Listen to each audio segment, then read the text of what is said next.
அதற்கு முன்னால பாட்டாளி மக்கள் கட்சியின் முதல் அமைச்சர் பதவியே தலித் எழில்மலை கொடுக்கப்பட்டது. அது பிற்படுத்தப்பட்டோர் தாழ்த்தப்பட்டோர் ஒருங்கிணைப்பை மேற்கொண்டார்கள்.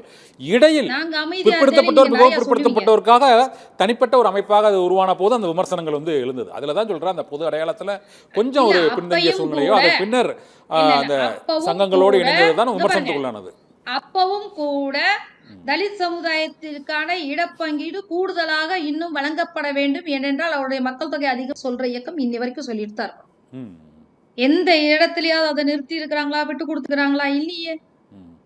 நீங்க ஆனால் தலித்துகளுக்கு விரோதிகள் என்கிறது போல ஒரு பார்வை சித்தரிப்பு உருவாக்கப்பட்டு கொண்டே இருக்கிறது. அவ்வளவுதான் அது விஷயம்.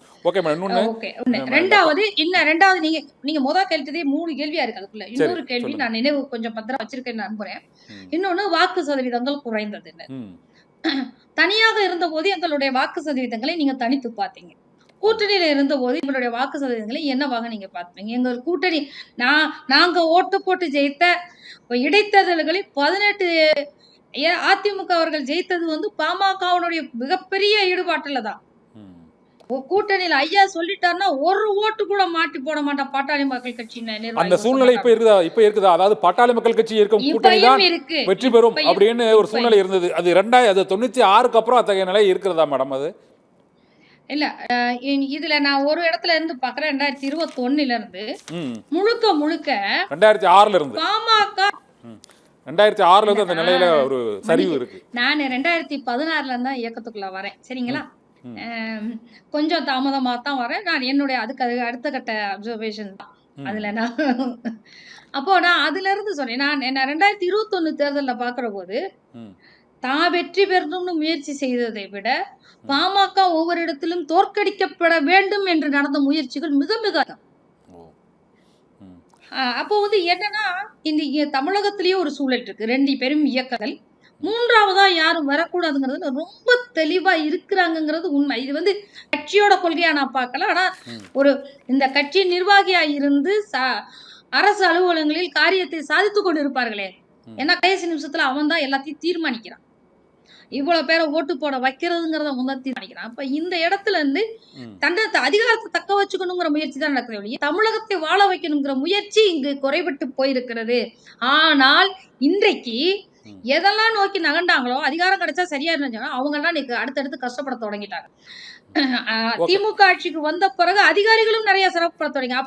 இப்போ தமிழகத்தை காத்துக்கொள்ள வேண்டும் என்ற நினைப்பு எல்லாருக்கும் வந்திருக்கிறது. இது பாமகவின் பின்னால் எல்லாரையும் அணிவகுக்க வைக்கும் என்று நான் நம்புகிறேன். ஓகே திலகவதி மேடம், இப்போ உங்களுக்கு பின்னால வைத்திருக்கக்கூடிய டாக்டர் ராமதாஸின் புகைப்படம், அன்புமணி ராமதாஸின் புகைப்படம், இரண்டும் இந்த பிரிந்திருக்கிற புகைப்படங்கள் எப்போது ஒன்றாக இணையும் மேடம்? அது ஒரே படமா இப்போ வைங்க வச்சிருவாங்க. இதுல என்ன இருக்கு? நான் இன்னும் ஒரு சவுந்தரபாண்டியனாரையும் வைக்கணுங்கிறதுனால சேர்த்து வச்சிருக்கிறேன். இல்ல இந்த காடுவெட்டி குருவோட மகள் எப்பயுமே பிரிச்சு பார்க்கலங்க. பாமகவை நாங்க எப்பவுமே அழிய விட மாட்டோம். இப்போது அந்த அழிவதற்கான அழிக்கப்படுவதற்கான முயற்சிகள் மேற்கொள்ளப்பட்டிருக்கிறது என்று இந்த காடுவெட்டி குருவின் மகள் விருதாம்பிகை ஒரு பேட்டியில சொல்லியிருக்காங்க. உண்மையிலேயே பாட்டாளி மக்கள் கட்சி அத்தகைய நிலை நோக்கி செல்கிறதா? அது நிறைவான கேள்வி. நீங்க பேசுறவங்க எல்லாம் களத்துல என்ன செய்திருக்கிறீங்கன்னு எனக்கு பதில் சொல்லுங்க. நான் இப்ப இயக்கத்தை பத்தி பேசுறேன்டா. நான் சொன்னா பொருளாளர் பொறுப்புக்கு இணையாக அந்த பொறுப்புக்கு என்ன நான் செய்யணும்னு முழுசா செய்யலாம் தான் சொல்வேன். நான் இன்னும் நிறைய ஓட வேண்டியிருக்கேன். அப்போ அந்த தகுதியை வளர்த்து கொள்ள வேண்டும் என்ற இடத்துலதான் அடுத்ததை பேசுறோம்.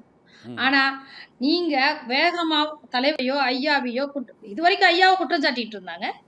இப்ப இவங்களுக்குள்ள ஒரு சின்ன மனக்காசை பண்ண உடனே இப்ப திருப்பி ஐயாவை சாதகமாக்கி இவங்க நிறைய விஷயங்கள் பாமகவை அழிக்க நினைப்பவர்கள் தான் காடுவெட்டி குருவை சொல்லி சொல்லி சொல்லி கட்சியை குறை சொல்லிட்டு இருந்தாங்க. இப்ப ஐயாவை சொல்லி சொல்லி குறை சொல்ல தொடங்கி இருக்கிறார்கள். ஆனால் பாட்டாளி மக்கள் கட்சி பேசிக்கொண்டு இருக்கிறவர்களுக்கு பேச்சில் பதில் சொல்லாது, செயலில் பதில் சொல்லும். அதைத்தான் மருத்துவர் அன்புமணி ராமதாஸ் அவர்கள் இந்த நடைபயணத்தின் மூலம் நிரூபித்து கொண்டிருக்கிறார். ஓகே, நிறைவா ஒரு கேள்வி. பாட்டாளி மக்கள் கட்சி திமுக எதிர்ப்பு அணியில் அது தேர்தலை சந்திக்கும் என்பது நீங்கள் அளித்த பேட்டி மற்றும் அது டாக்டர் அன்புமணி ராமதாஸின் பேட்டிகளின் மூலமாக செயல்பாடுகள் மூலமாக தெரிய வருகிறது. எப்போது இந்த கூட்டணி தொடர்பான அறிவிப்பு வெளியாகும்? இந்த ஆண்டுக்குள்ள வெளியாகுமா அல்லது ஜனவரிக்கு பிறகு வெளியாகுமா? எப்போது இணைவார்கள்? அதுக்கு நேரடியாக சொல்ல மாட்டேங்கிறீங்களே பதில். ஏங்க, நான் திட்டமிட்டு முடிச்சுட்டா உங்களுக்கு நேரடியா பதில் சொல்லலாம். திட்டமிடாத விஷயங்களுக்கு ஊகங்களோட நான் பதில் சொல்ல முடியாதுல்ல. சரி, எவ்வளவு காலம் ஆகும்? திட்டமிட்டு முடித்தோட அதுதான் திட்டமிட்டு முடிச்ச உடனே உங்களுக்கு சொல்றோம். ஓகே. இப்போதைக்கு நாங்க முழுக்க முழுக்க ஆர்ப்பாட்டம் விழுப்புரத்துல அவ்வளோ பெரிய ஆர்ப்பாட்டம் வச்சிருந்த போது கூட இல்ல நீங்க பொருளாளர் ஆரம்பக்கத்துல அந்த குழந்தை விஷயத்த பார்த்துட்டு வாங்கன்னு சொல்லி அதுக்கு அனுப்புற அப்படி பிரச்சனைகளை நுணுக்கி ரொம்ப நுணுக்கமா பார்க்குற இடத்துல தான் தலைவர் அவர்கள் இருக்கிறார். அதுக்கான தீர்வுகள் தன்னை முன்னிறுத்தவோ தங்களை பிரம்மாண்டப்படுத்திக்கிறதுக்கான ஏற்பாடுகளா இல்லாமல் மக்களை நோக்கி நகர்கிறார். இது பிரம்மாண்டமாக பார்க்கப்படுகிறது. Okay madam. உங்களுக்கு விரைவில் செய்தி வரும், கவலைப்படாதீங்க. ஓகே. நன்றி மேடம். நன்றி 2026 நன்றி தேர்தல் களம் தொடர்பாக பாட்டாளி மக்கள் கட்சி நிலைப்பாடு தொடர்பாக பல்வேறு கருத்துக்களை எங்களோடு பகிர்ந்து கொண்டமைக்கு மிக்க நன்றி. அரசியல் சதுரங்கம் நிகழ்ச்சியில் மற்றொரு ஆளுமையோடு சந்திக்கலாம். நன்றி.